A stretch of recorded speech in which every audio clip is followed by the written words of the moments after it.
Hello, hello, everybody. Welcome back. It's episode 64 of the Venture Maidens. Oh my gosh, what a magical number! 64, easily divisible by so many things. A proper mystic number, indeed. And boy, we're happy to be here on this lovely autumn day. Though it's currently summer in real life, and I'm hot as balls, so I'm gonna channel it. I'm gonna channel it, you guys, into tonight. But anyway. Yeah, join me on this hot, steamy mountain as we roll right into another episode of Venture Maidens, which is an actual play, D&D 5e / Tales of the Valiant actual play stream and podcast. As a warning, this is a very adult-themed stream, so you can expect, swearing and other adult themes. In general, we keep up a content warning just for body horror, just because of graphic, fantasy violence and descriptions. For this episode in particular, I'm not sure if we're going to run into any other content warnings, but you never know, we might. So if you are sensitive to such things, keep your eye on the chat and look in the show notes as well, the podcast show notes, for any additional content warnings we add over the course of this episode. Other than that, let's fucking do it. Let's get into it. Hey, everybody, my name is Celeste Konowich, and tonight I will be your game master. And I am Brittany Quintero. I'll be playing your Eldrin. Yes. We think. Cleric. We think. Marana. Yeah. Marana. Undead. No, not undead. No, definitely not Revived. Hello, I'm Nassim. I'm playing your orc druid and fighter, Tony Silvertail, and I apologize for the very gravelly, congested sound of my voice. I am still recovering from a rough sore throat and losing my loud voice. and sexy over here, loud jazz lounge sexy over here, so we're all good. It's sultry. Whisper and gravel sweet nothings to There you you. go. Wow. How can I follow that up? I'm just Sage. Hey. And tonight I will be playing Aoife Flannery, your sociable satyr bard. Oh, yes. Oh, especially after last time. Yes. Speaking of, oh my gosh. So we're coming off of some serious downtime. Y'all last time did a whole bunch of shit. We'll go back and, do a recap of what happened last time. But yeah, we did a lot of stuff. We learned a lot of stuff. We have a lot of leads going on right now. And as we roll out of the downtime, it's time to actually follow up on some of these bad boys. So yeah, before we get into it, tell me, reach back in your minds. What happened? I also have recap notes because we haven't recorded in a hot minute. So call on me if you need it. Go, what happened? Yes. Well, we've all traveled to Faelyn first to have our downtime. Yep. And Tony specifically, I wanted to spend my full 2 weeks improving and training my herbalism skills to master my herbalist kit. And so I went to school. I basically audited like an herbalist class, kind of a potion making class at the same time. And I had a cute little high school movie marathon of it was incredible. Class experiences, things like that, and it was a good time. She went to school for the first time, a proper public school for the first time. Yeah. And do you remember now, because you made a lot of progress towards your proficiency with alchemist tool or herbalist tools, you now have 24 weeks left. You halved it at the very end, so you only have 12 weeks left because you rolled like a god. So 12 weeks left. So with the way we are using the Tales of the Valiant downtime activity rules, and essentially if you roll well enough, you really jam through the number of weeks you have. So I highly suspect that next time we do some downtime, you will probably earn that full proficiency with that kit, and you can start making shit all the time with all your plants. So congrats, you learned a lot. Good job. Diploma, good job. Yay. What else happened? And then Aoife and Marana went on a research expedition, and it was a very nerdy few weeks. Oh, 100%. We're like, we're gonna hit the university the sexy way. Yeah. And so Morana's like, listen, I'm not acquainted with this time and place, so or the subject, so help me out and point me to where I should be looking for information on the status of Hades and their cult and what that looked like before the gods left the world, as far as mortals understand it. And then Aoife looked into specifically the curator for her week of research to understand, try to understand this creature, what it is that we're getting into, and maybe how we can access them. And she found out that the curator, after casting legend lore a couple times, that the curator is this fiend who was like an amphibious creature who fell into the river Styx and emerged this like powerful demon fiend creature. And for whatever reason, it is unknown to anyone, but they are just really into collecting souls of great import, and they are extremely rare, and they house them in this thing called the Crystalline Museum, which is near. And so apparently there's a way to get an invitation to see the wonders within this. What is the point of having a museum if you don't have people to see it? True. Why bother putting things I mean, after you've been alive for so many years, you can only get so much joy by looking at the things on your shelf. Yes. Other people must marvel at what you have collected. Yeah. Truly. And so Aoife is now dead set on trying to figure out how to secure an invitation to the Crystalline Museum so we can rescue the Corellans that the curator has in their grasp. And so her second week of downtime, she spent the week carousing in Faelyn, trying to get some connections to people who might be into the dark arts and into dabbling that devil shit. Yeah, dabbling with other extraplanar individuals. And so she found a one woman that she met at an art gallery named Alara Bellhouse, who is an Eldrin socialite, and she said, I'm having a meeting next weekend and I would love for you to attend. It'll be an intimate gathering, so come alone. And Aoife was like, yeah, sure, yes, absolutely. And because she rolled super well, as a favor that is owed to her from this woman. So we'll see how she collects it in the future. Yes. Good. And then also I'll say, because I think Marana did 2 weeks of researching. So Marana, you got to learn a bunch of stuff about Hades and kind of like what happened like during the Exodus, which now is like the name for the event when basically all the gods went away. And you learned that like Hades, some interesting stuff. Apparently Hades wasn't like really a god that was kind of native to this continent at first, to the Eldrin. It was actually a lot of human settlers who like from far east across the sea basically came and like, the cult of Hades started. And when I say cult, we mean like in the Grecian way, like like mysteries. Yeah, mysteries. Like not by and bad they brought cult, it with them. Yeah, they brought it with them. Which would be mysterious to the people who originally lived there. Yeah.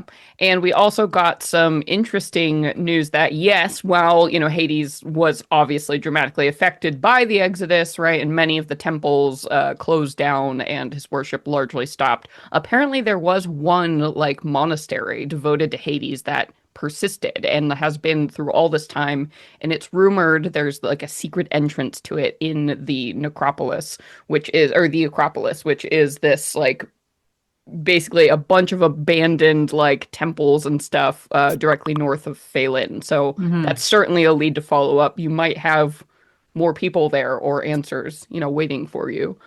With digesting this, I think Marana, this is just what her research has told her. And I think in her mind, she's like, well, Hades has existed way longer than that.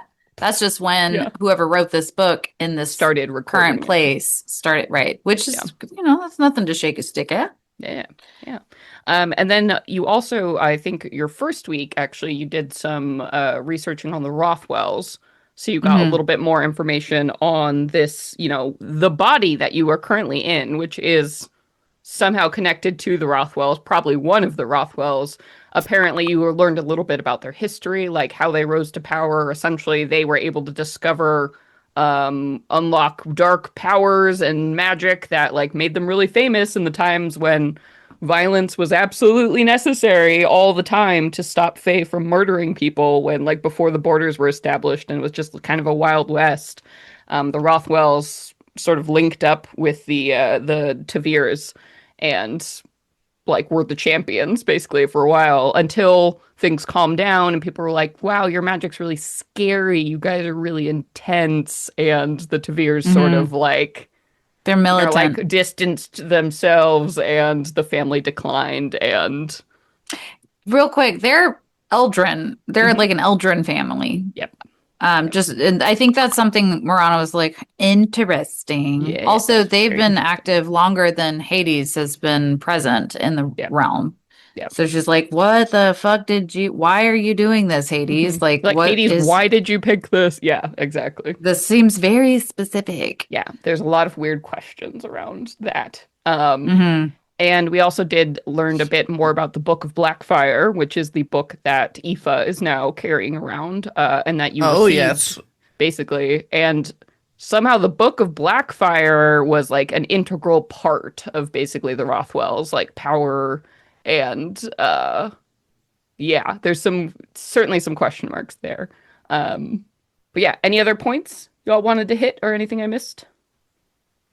Yeah, that pretty much sums it up. We did so much lore gathering. Did we discuss how Rook and Morana finally met? Oh, God, yes. We didn't even mention and that. Gordon. Fuck, we did a lot last time. Yes. Rook and Morana did meet, and it was, for a minute, quite tense. But ultimately, it was fine. Yeah. And the Rook is currently like in their 60s, late 60s, maybe. So we'll probably not be seeing too much of her around. And I also gave fair warning to Morana to try not to let Gordon out of the house or to convince her to do anything for him like that. And they met, and I think Morana's pretty determined to be friends with, or at least cool with, both of them. Yeah, it actually seemed like walking away from that scenario at first. Yeah, it was like sort of, the cat's like, like at first, but then it was like, okay, no, you're just doing your thing. You're doing your thing. Okay. It actually ended up being probably best case scenario. I think Morana gathered that they're as well, I'm going to say this lightly, don't take it too specifically, like scared and confused with very specific circumstances as much as she is. And so she found a level of empathy with like, you know what? You got a lot of shit going on. I think also they explained to you, too, the nature of Rook's curse and her aging situation. Which full like, ooh. Added some context. All right, you get a little pass. Yeah. Also, like, try not, but I'm not going to take it personally. Yeah. They've got issues. Rook has issues that they're working on. Yes, but to your point, Nassim, Rook is getting too old to be out and present, so she's going to be pretty much absent. She wasn't following you guys around during downtime. When she got back halfway through, she's slowing down, sort of in her waiting to die phase, as horrible as that sounds. And that whole process is very mysterious to you all and a very private thing, and she doesn't want you involved. She did say that she specifically, once she is at like past this and at a better age, she wants to revisit the conversation about the potion and like the cure-all. Right, yeah. But she's basically, her stance right now is like, I don't know what this is going to do. And like, if it locks me into like where I am now. Oh, like, yeah, for sure. That makes total sense. Yeah. So she's like, I just want to wait to be like peak Rook again. But so she's going to be pretty much absent from this episode. Yeah. Okay, cool. Good shit, guys. We did a lot. Like, we really did. Downtime is always so much more busy than you expect it to be. But yeah, with that, let's dive right in. So now as we mentioned before, we were all running around Faelyn doing our various activities. Most of us were centered kind of around the university for most of this time. So while Tony was, auditing that class, just kicking ass, being invited to come back because she's like, oh, I'm busy. I can't be in school all the time. But yeah. And then, of course, Marana was, hitting the stacks real hard. And then Aoife as well doing research there. And then basically spending time with like the art community sort of around Faelyn and, getting a read on what the counterculture is up to and the people connected to that and how that all plays into the grand political scheme of what's happening right now in the city. So we're picking up right at like the very last kind of night of that sort of downtime cycle. You all have been, doing this for about 2 weeks, pursuing your own activities. Now we're kind of fading back into like day-to-day adventure mode of gameplay. But before we like go totally into it, I wanted to maybe set up something because you all have been in Faelyn now for about 2 weeks, kind of around probably the same places, checking in with each other. Is there like some kind of meeting place or like bar or restaurant, like a student pub or something like around the university that you all have like kind of adopted or, met at a few times? We don't really have a place in Faelyn. That's kind of a center point. Yeah. So wanted to invite you all. Is there anything cool? Does anybody have an idea of a place you might like to go on this night it's starting to turn a little gloomy. It's fall, so like you can smell, the rain in the air and everyone's sort of tired after school and like craving a warm, friendly place. I'm down to meet at the campus pub. Yeah. Yeah, I imagine it's probably like very small, a little bit crowded, kind of cozy, just a hodgepodge of like eclectic furniture gathered from random people over the course of time. And like it's probably like a rite of passage furniture when they graduate from the university. Yeah, write your name on it. Yeah. Like, it's like one of those underneath places. the library so that the students who are cramming day and night, they have a place to go when they need like a 10-minute break. Yeah. Can it be called the cellar? Yes, I love that. Okay, the cellar. And can it have a big fucking fireplace? Hell yeah. It's that big fucking fireplace and like these booths that have stoned arches that you have to go into to enter, and with like some like colored glass false windows so that you don't feel like you're super underground. Right. Yeah, but they like throw off the firelight in a really pretty like stained glass kind of way. Yeah, for sure. It's like the storage room that also has light, but it gives that vibe. Yeah, like the storage room has windows. Also, for all the nerds out there who understand about like ancient cellars, I know that a fireplace is not supposed to be down there, but this is a magic ass world. That's right. Don't even worry. The cellar.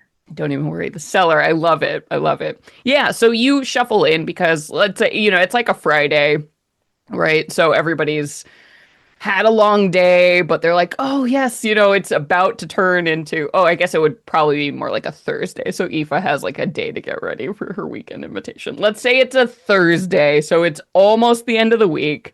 Right. But it is the weather has been turning grayer and darker, and you're starting to feel, that autumnal chill in the air right at that point when most mornings you wake up and it's just, mist is shrouding the beautiful towering spires of the city. And the leaves are starting to fall and crunch underfoot, and the world is turning orange and red and brown.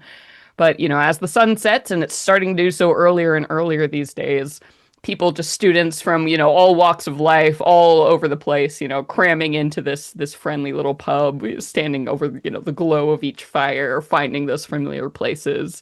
And you slide into like your familiar booth. Now you've picked out your favorite booth, right? Because everybody has one, the place you always go to sit. And it's mercifully, free, or Aoife talks people into leaving because I assume it always works.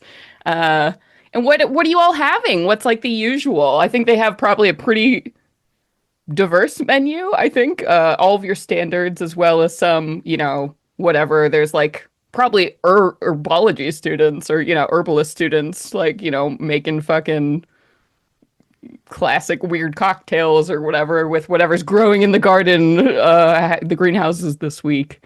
So Whatever the weekly herbalist cocktail is I'm Yeah. having that. some kind of botanical, I don't know, like a juniper. Juniper strain. and infused. anise. It's Yeah. it's, Ooh, it's a little anise. bit Yeah, it's a good time of year for licoricey, anise. Yeah, sort of. Yeah, I think Aoife's probably drinking, especially as it's getting cold. She's enjoying a brandy hot toddy. Ooh, yeah. Dang. Yeah. Ooh, yeah, that would be good with lemon. Ooh, I don't know. I think Marana's probably just like I don't know, and she's just gonna close her eyes and put her finger on the menu, and I don't know, what does that say? Yeah, it's like you know what we have to do it. It's like a pumpkin spice sort of ale situation. You know, it's taken over a whole main section of the menu. And Well, you saw my face. Well, for those listeners, I made a grimacing face. She's gonna say, no. I'm okay. Maybe I should fucking pick.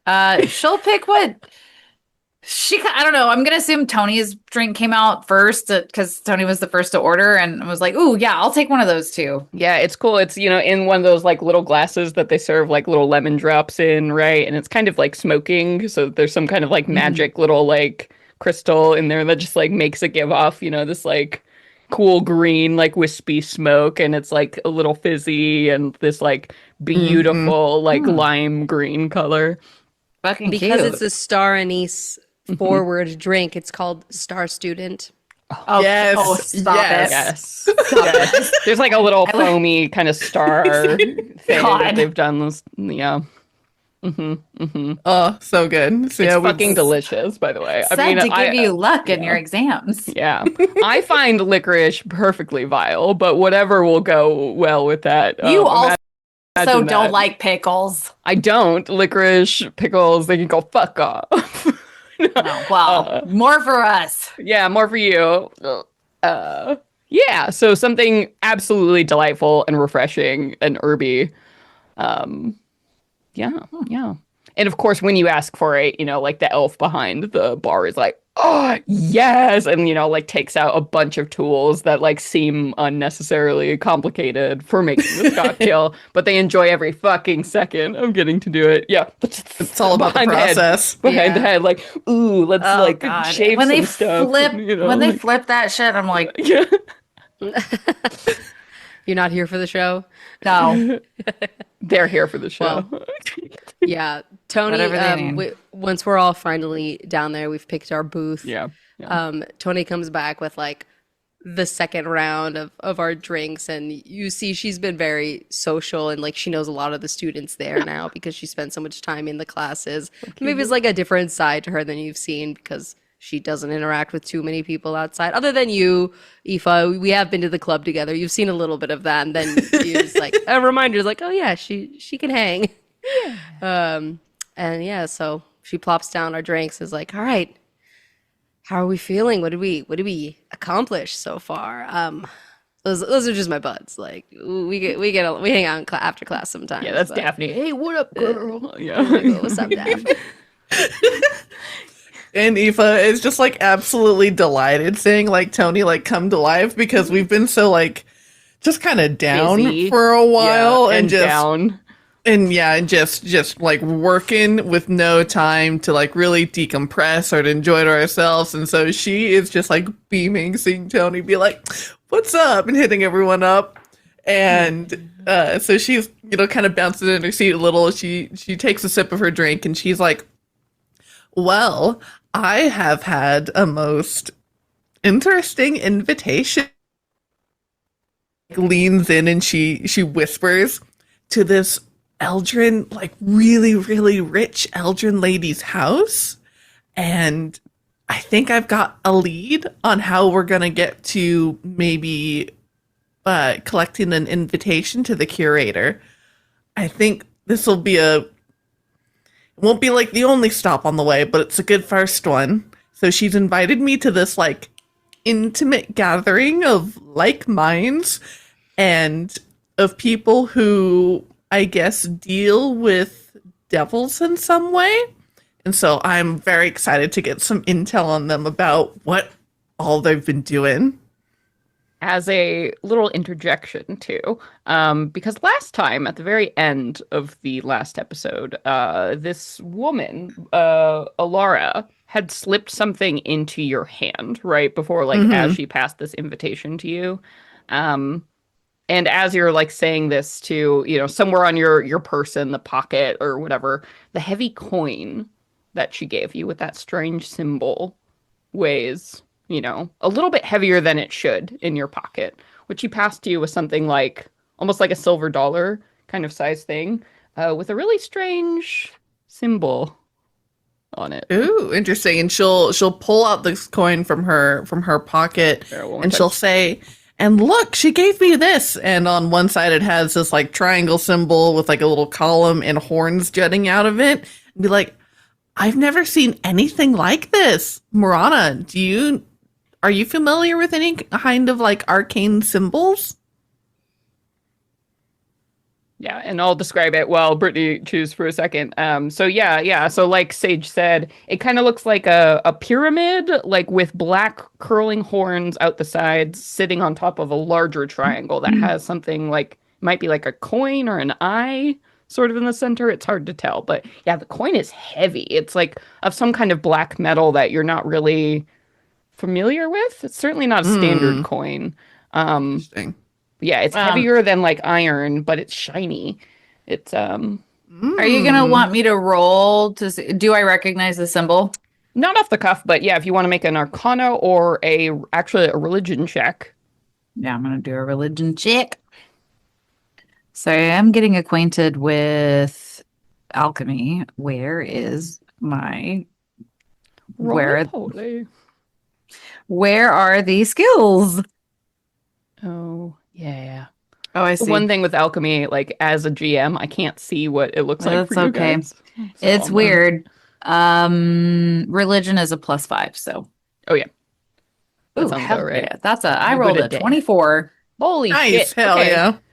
So you're looking at that, and there's some part of your mind that's like, I don't remember anything. Of course I don't know. But as you're looking at the symbol, you're like, I do know that. And you're not sure how you know. Whether it's my soul or my body, one of them remembers. Knows what this is. And you recognize this as that's a symbol of a devil, an archdevil. And that occurs to you that archdevils have their own symbols, right? It's like they're kind of their royal signets or something, because archdevils rule over, like, there's something about how they have their own domains, basically. They're very egotistical. Yeah, of course they have their own fucking insignia. And this one, and then it occurs to you, horns and a pyramid, and you think that might be a symbol of the name Mammon comes to you. Oh shit. Hold on, okay, sorry. Brittany is responding to that. Yeah. Oh, yeah. The greed demon. Mm-hmm. I don't know if you're prescribing to I know this through Catholicism. Mm-hmm. Most of D&D lore is based there's overlay with Judaism and history, and real world history. Yeah. And you're doing Mammon, this the gilded one, the king in gold, the greed. Yeah. Yes. I love it. All comes to you. You're like, oh, the greedy one. By the way, I'm having a fucking blast with this visceral reaction. Yeah. Good. I'm like, yes, Celeste. And that basically I'm like, oh, I see that. I'm like, oh, and I share that information. I'm like, well, that's a demon of greed. I also devil. Excuse me. Devil, yeah. Not demon. Devil. That is a devil. Archdevil. He's he's one of the big deal ones up there with one of the lords and the Levistuses of the one of the lords of hell. And when you have such a visceral reaction, she quickly pawns it, pawns it back into her pocket because she doesn't want anyone else to look and catch a glimpse. So Yeah. No, I kept it like to our table. I'm just like, oh, like she's not dumb. She knows one to of the not reasons like. the cellar is nice because it's like so much is going on, and there's all that excited like chatter of young people and academics. Like people talk about weird stuff. It's actually very easy to not be overheard here because Which it's is why we love it. Yeah. How did you tell us how you got that? Yeah. You did. I'm like, it was that woman. So that Alara, this like very wealthy Eldrin art. of course she's wealthy.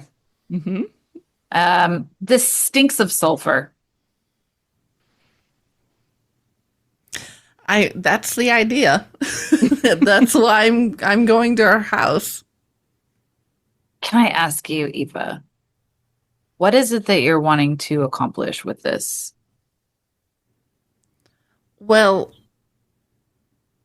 I don't remember if we told you, but there's this order called the Corellan Order, and they were established in order to fight back and deal with the Fae, but we had found out that they had been vanished from the mortal plane, like from the Empire. We had no one had any idea where they went. Very recently, they all disappeared. And so we, started to look into it for our high-ranking friend, as she is obviously alluding to the Tsarina. And we found out that there's this creature called the Curator, which is what I cast that Legend Lore spell to find out about and to research, that he's actually got them and he's holding them in his, like, museum of souls. And so in order to track down this fiend, I'm gonna have to deal with people who trade with demons and devils. Right. What do you think that she wants? Like, what do you have that she might want? Well, I mean, I have connections and I have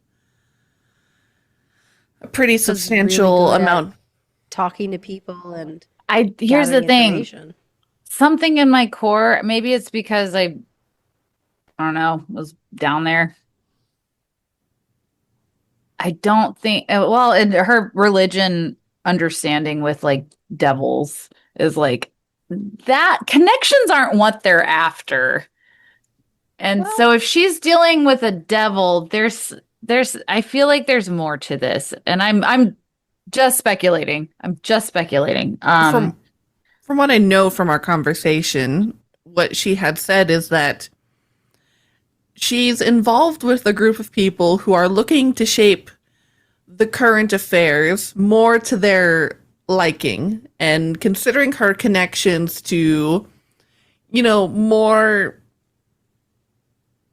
positively looking on the Tsarina, that she might be looking to pull out the big guns, so to speak, and to restore order and somehow undermine what's going on with our current affairs, as she's referencing Melwin Tavir and the coup that is currently underway.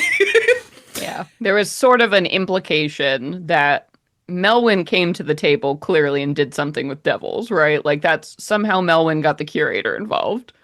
There was kind of an implication like, as someone who also understands that game, perhaps those of us who play it might be able to spin this a better way to our advantage. So it's sort of a fight fire with fire. Melwin trying to do this? Well, looky here. we know how to play this game too, sort of. Yeah, and I mean, that was about what Eve was about to say exactly. So it's looking, so it looks like we're looking to fight fire with fire. And, it's always good to look out for important names, as she puts a special emphasis on the word names. The name is important. Morana's going to lean forward, and as she's listening to this, she's going to be like, I'm going to be honest, none of that that kind of stuff doesn't make sense to me. I think what I would like to offer you is I'm here for you. Whatever you want to do, whatever support you need, I'm here for it. I don't agree with these types of information and power games, but I don't really know why I am here in the first place other than asking to help. So that's what I'm here for. I am here to help. And it's like when somebody tries to explain poker to me, I'm like, oh my God. It's no matter how well you do it, it's not going to make sense to me. And that's kind of how Morana is feeling about political intrigue and the behind the scenes and power grab, like what y'all explained. So that she's trying to convey that she's like, I'm going to just stay out of that. And you give me whatever very important, like, I just need it super simple. Like, this person's bad, this person's good, or, you know, whatever. Oh, Marana, you're going to be so disappointed with this campaign. No, not that's right now. I'm role playing this moment, not all together. I know there will be more to this, but I'm saying that what was given in this moment, that's what she's kind of like trying to give to Aoife. Like, none of that makes sense to me. I'm still piecing together, like, why I'm here for you. Krellins? Why are they so important? Well, she read What are you gonna say, Tony? I mean, Tony's gonna say, like, yeah, I mean, I get that, Marana. Like, I've never really been a political person. It's only kind of in these past few weeks that's kind of been ignited in me. I've relied so much on Aoife to handle the political side and the negotiation side of things. So in many ways, I'm just here to support the steps that she's taking to get the things done that we need to do. So, but I want to be a little bit more helpful this time around. So whatever you need us to do, I'm here for you. Like, I know you probably can't just bring whoever you want. So maybe we need to think about how we can support you. Yeah, I like that. Thanks, Tony. I think if I can, yes. What do you think, Aoife? What, like, we're here for this. Do you think we should come with you? Like, do you need us? What do you need? It's a well-made point, too. You're literally going to be walking into probably a den of devils. And as a reminder, like, Aoife, one of the reasons that Alara seemed so candid with you, she mentioned something before, how you were stamped, like you were marked somehow, and she seemed to respect you as someone who is marked, and she is also marked in some way. And if that might be like, are all of these people you're about to meet like associated with, because you're walking around with the devil, book in your pocket, like, what does that mean? Like, how yeah, so you might be dealing with a lot of different people aligned with a lot of different devils here. Who really knows? Yeah, she's gonna say,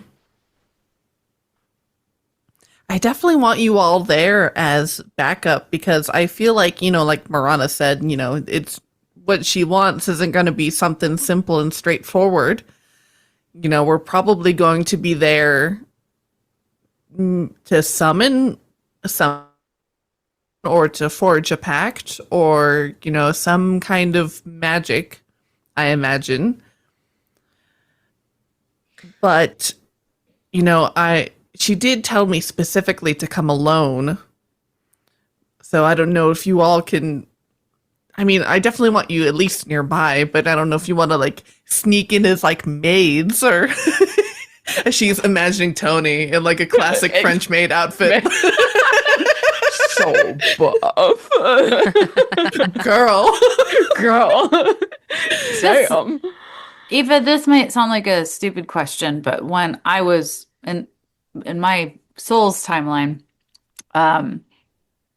your servants were considered part of you, and you could arrive alone with your servants. But I don't know what today's culture supports. Do you happen to think that would be a possibility? That's true, but I think her being so well connected and so high up, she would know that I'm not of noble birth, and I haven't made a righteous fortune. And also, you all weren't there with me at the party, where if you really were my, like, follow me around all the time servants, you probably would have been there at the party. So I think that would raise, like, way too much suspicion. Maybe whoever your pact is with now, you can ask them for a little guidance and support and say that you would like us with you somehow, but don't really know how to accomplish that. I mean, I don't know how that works. I don't know if you can ask them for stuff. I don't know what kind of pact y'all have even. So, or if you told me, sorry, I forgot. But maybe they have some answers. That's a good point. I've been avoiding conversation, but yeah, I'll definitely ask her for some guidance. Actually, that raises a good tangential point. So Polenya, what I imagine is she can't access she can't hear everything you hear and see everything you see. I imagine it's something like because she is bound in the journal. So what do you think the limitations of that are? I think it's probably if you say her name, she probably pays attention and can tap in and listen, or if you literally touch the journal, then she can kind of psychically plug I think in, definitely, right? yeah, I definitely think physical contact, like holding the With book, it. yeah, for one, or yeah, if she calls her attention. I think as we've been just kind of walking around, and she's been grousing, I think she's probably left it in her Cooper because that feels like the safest place. Yeah. I think part of her binding is it's more on your terms, which is so I think as long as she'll take as much access as you allow, but I think that's the thing. If you're in contact with the journal, then she can see and hear and access, or if you make a conscious link to her wherever it is. Okay, cool. I just wanted to define those parameters. Neat. Yeah, that's cool. Aoife, I think I want to know, do you want us there on site? I certainly want you nearby. In case If anything does go horribly wrong, I would like you to be able to run in for backup. I will Okay. be there too. That being said, I think if we are not arriving with you, it might be significantly harder to break in, considering that this is it sounds like a very secretive, underground type of meeting, which means, well, I think it's a safe bet that it means that this high octane noble is going to have some very powerful ways of protecting their estate. Fair. So, especially if it's Mammon, they can literally buy anything. That's something you know. Right. Wealthy, unimaginable. Scary wealthy.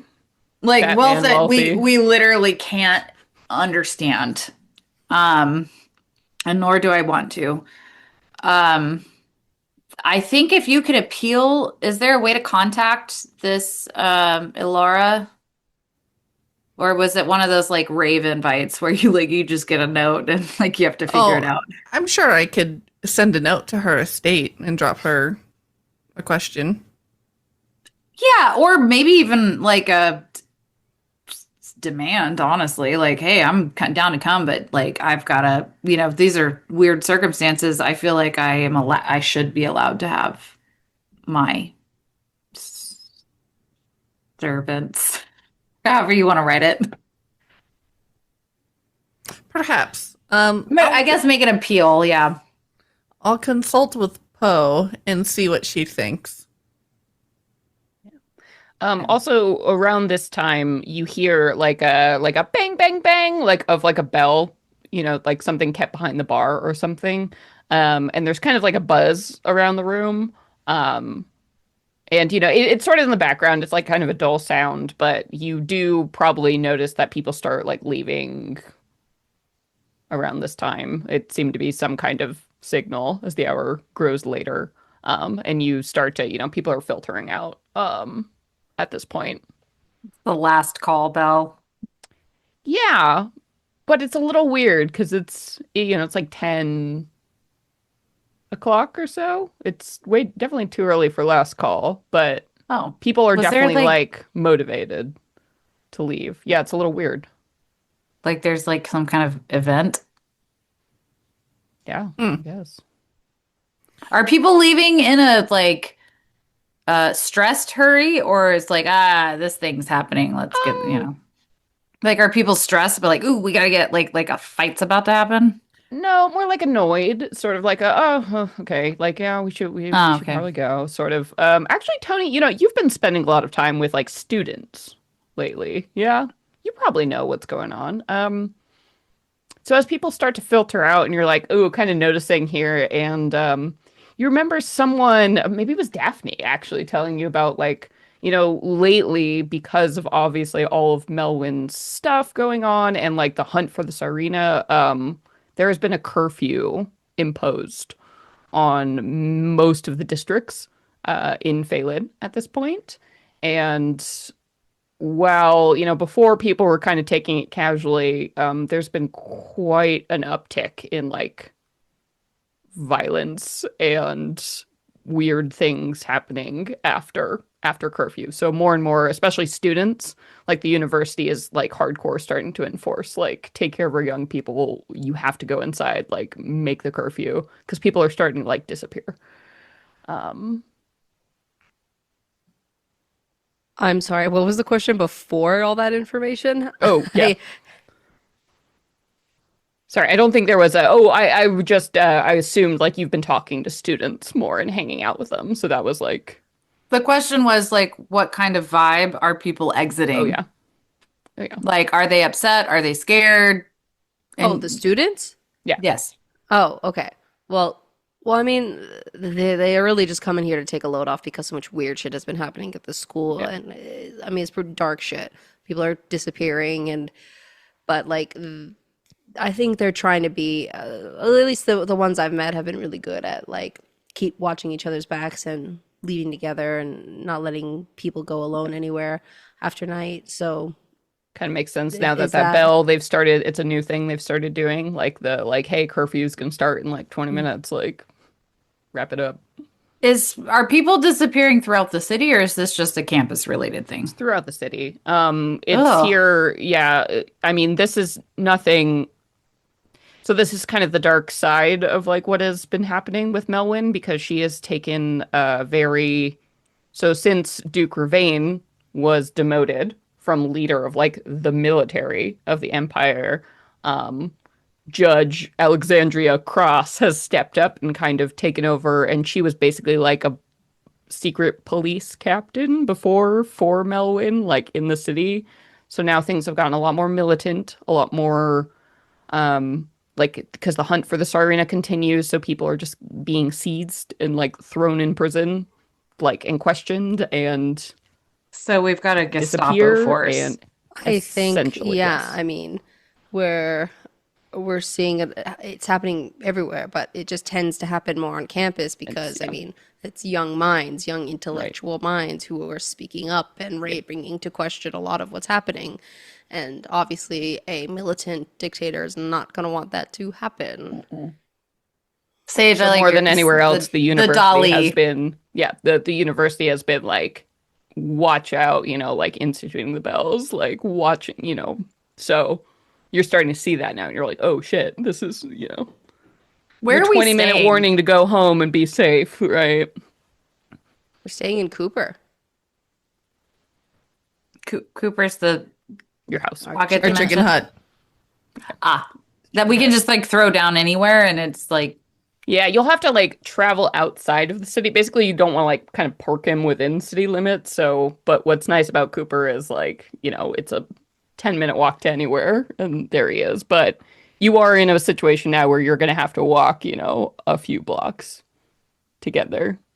But also, you guys are, the bell is for like students, right? People who can't defend them. They're like just living their lives. You guys are badasses, so you probably, you know, don't have to be as scared as everyone else. You're goddamn superheroes. Did the bell go off? Has it gone off yet? Yeah. Yeah, it was just the bell, like the go home, in like 20 minutes is going to be curfew. That's what the bell was like. And now students are starting to filter out, and you're basically sitting there at tables with other sort of capable looking individuals, right? The people who are either too fucking old to give a shit, or the people who are like, yeah, I'm ready for some fucking trouble. Like, that's... I think Marana like pushes her chair back. She's had 2 of these like weird herbal cocktails with, and she just kind of looks both at Aoife and Tony and like, you know what? Let's just go back. Like, I think we have a lot to deliberate, and most likely like discussing what we need to do. And Aoife's got some shit to send and meditate on to give us more information. Let's just go back. Also, my ass is numb from sitting in this cold, hard wooden chair. I would like to lie down. Fair. You down, Tony? I don't know. Eva? Let's just get the fuck out of here. I don't want to deal with this weird... Anywhere. Let's go. Yeah, we could just like pick up... How about let's pick up a bottle on the way home? Yeah. And then we can just not be in our pants and, continue this discussion like in the comfort of like sweats. Just real life and fantasy. Just fucking, literally. It's the joy of the Maidens. Yeah. All right, we ready to roll out? Mm-hmm. Yeah. So as you step out into the night, and that same elf who was like delightedly serving you those cocktails all night is like, be safe, just letting you know. And you can't help but wonder, like, fuck, she's got to go home at like 2 a.m. after the curfew. Like, hope she's gonna be okay. Yeah, on our way out, when we like settle our tab and like leave a tip, Aoife will leave a little felted trinket for her, a little charm for a little bardic inspiration for walk home, hopefully. And it's a little pot of gold. Luckily, I will say her student like housing is, like right around the corner, so good. But that's amazing, and I love you for that. Take a luck point for that. So, and as you step out into the night, it's such a transition from that warm, friendly kind of space into now what has turned into a very gloomy and dark atmosphere. The darker side of those beautiful crisp autumn days is the dark, dark nights. And now the mists from the morning have rolled back in, and heavy fog hangs over the city. So much so, you can't see more than like 60 feet beyond where you are. The arcane lights of the street lamps, you can just make out, they're like cloudy glows going off seemingly into infinity down the cobblestone streets. But it is silent and empty, and you can see, shutters are closed all around you. Since the curfew has come into effect, nightlife is dead in Faelyn. Everyone is in and boarded up, against the cold and against whatever might be waiting out in the dark. But here you are looking at the empty streets all around you. You hear like a bark of a dog somewhere off, kind of echoing. But other than that, it's very, very quiet. Good. The easier to hear our fucking enemy is approaching. Yeah, fuck you. Marana's just like, yeah, whatever. Like, so is the underworld. Yeah. I've been in the underworld, bitch. Yeah, what is scary streets? We walk in. Yeah. All right, you head in towards like the gate closest, because, the university is sort of on like the northwest part of the city. So like the big western gate is like one of the clearest roads out of here. So you can head off that direction. Yeah, and as we head off, Aoife will cast Detect Thoughts, and that just in case people are sneaky, she figures we might be able to get the drop on them who might be a little too interested in us. Yeah, what's the range on that? So within 30 feet, she can detect thinking minds, and then use an action to like probe deeper. Cool. And they have to be like of an intelligence that's like sort of humanoid, right? It's like a -3 or something. Yeah. Yeah. So they have to have an intelligence score of at least like 3 or higher in order to Yeah. That's kind of like the cutoff point for like sentience, or I guess like human intelligence, I should say, in TOV. So, yes, Brittany, you were raising your hands a lot. You good? Sorry, No, animated. I just remembered I had a ritual, but rituals take a while. well, let me get back to you. I'm sorry. I was excited. Thank you for checking in. Yeah. Yeah. So as you're heading down the streets, and it's weird. It's weird seeing a big metropolis. You know, it'd be like walking around like New York City with all the lights off, right? Like that's kind of the, I don't know if you've ever been in a big city like shut down like during a blackout. It's kind of how it feels. It's a weird and eerie sort of feeling, and you can't help but, you know, feel like the hairs on the back of your neck stand up, and every sound is could be something worse, but haha, no, it's fine. You laugh it off. Until you start to approach like this gate, and you see it in sight, and you begin to hear noises like clattering of something coming from like just like to the right of you down this like narrow alleyway, and you hear like a yelp. It sounds like of pain, and voices low, and then sort of the sounds of combat, like a scream pierces like the empty night. Do you want to do anything or move along? Absolutely start going towards the sound. I mean, I assume we all look at each other and we're like, you know, like Yeah. like the Power Rangers, you know, when they're like they just nod all in unison. We're like, yeah, we're going for this. All right.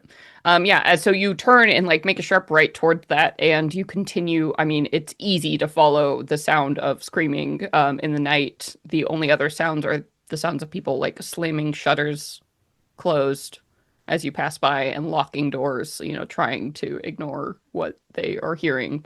And as you turn down this like kind of side alley, and this like, you know, it's sort of a shitty off thing. It's near one of the gates, right? Like this is where the poor people live. Like who cares, right?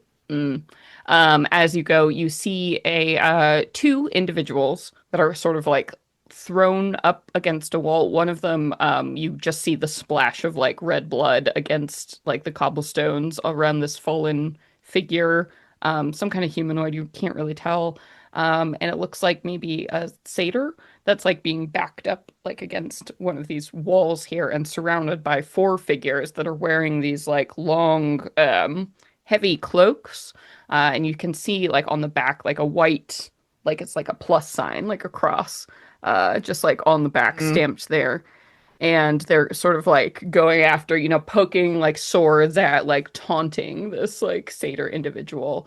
And just a little bit off to the side, the thing that like really, for some reason, as you look at this figure, this hulking individual that's just sort of like kind of watching the thing, you can tell like their 8 foot frame like it's hunched and strange, like just hidden completely under a black cloak. But something about them already, especially Marana, like something about that is not right. Something, whatever's under that cloak, just grotesque. Something's wrong. You can't see any details of it, but no, they can't see you as you're coming up. They're too busy, you know, taunting like, Satyr, where are you going?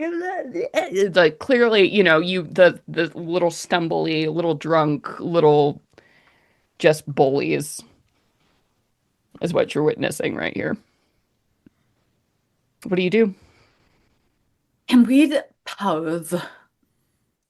Yeah, we can pause, and you know, we can also talk, you know, as players out of game, like whatever you want to do. But like in the moment, that's the scene that is presented in front of you. So there's one tall cloaked figure, and who's like watching things take place, and then one other person bunch of who's actually fucking minions. There were like how many minions? 4 of these. They probably look like Eldrin, like normal, kind of human size, sort of like, you know, they're the ones who are like really taunting this figure who's backed up. A satyr is backed up against the wall, and the 4 of them are like fucking around with them. And like close to the satyr, there is somebody fallen on the ground. You see a splatter of blood. They might be unconscious or dead. You're not really sure, but somebody is. But we can't tell there's a Yeah, not crumpled from this figure. distance. There's a crumpled figure on the ground. You're not sure. Hor- All you can okay, see is a this is spray of like red on the ground.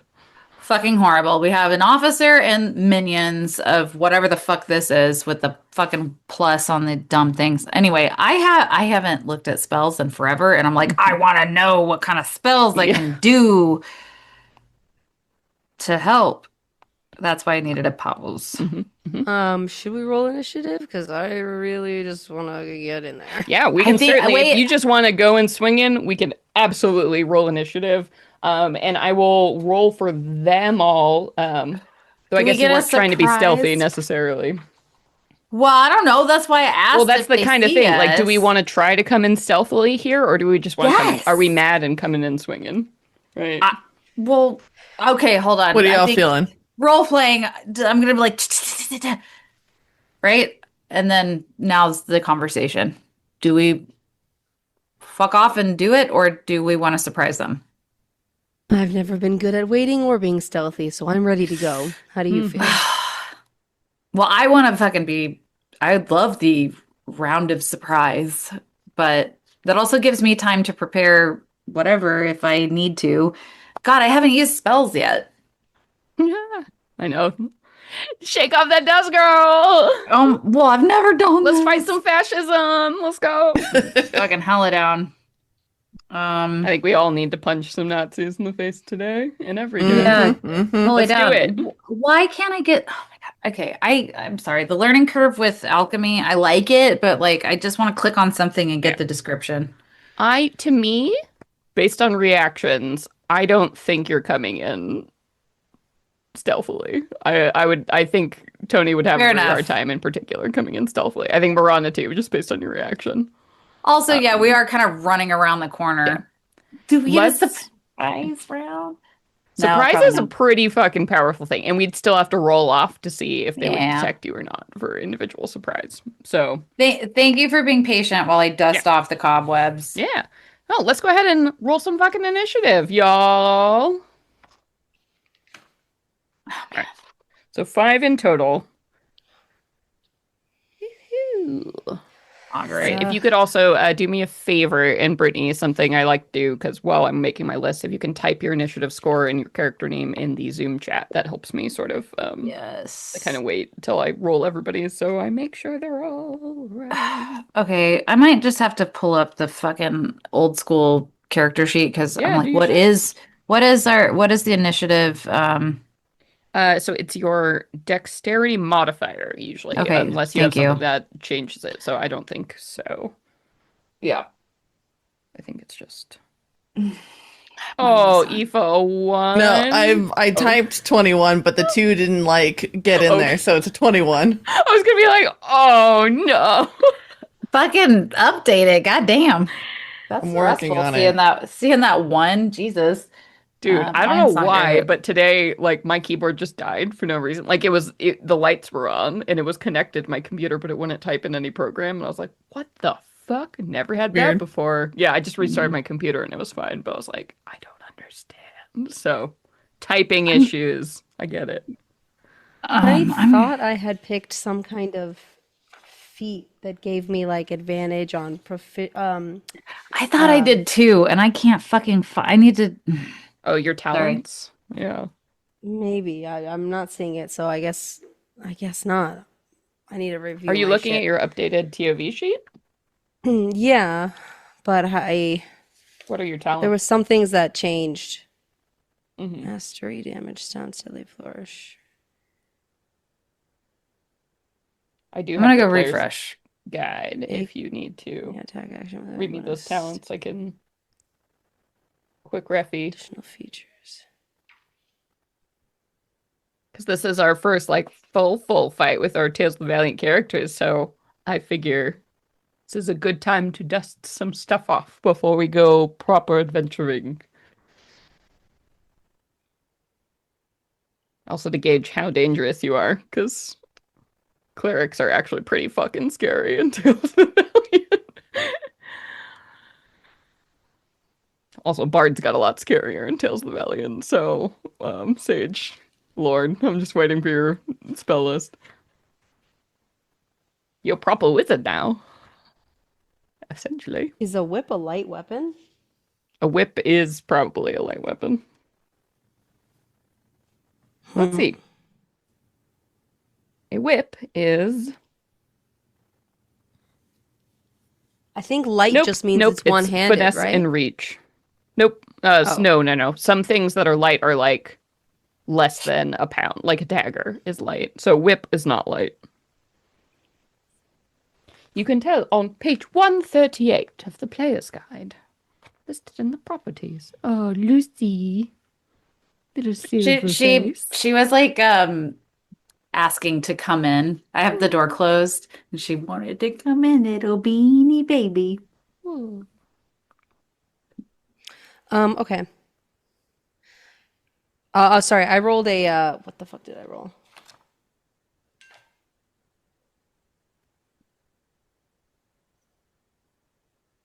I started reading things and I forgot what I rolled. That's okay. Just re-roll it. We're like, action! 18. 18. Okay, nice. All right. Okay, so Aoife 21, 18 for Tony. That for my monster, 7 for Marana, and let me roll for my 4 dudes. My dudes. Yeah.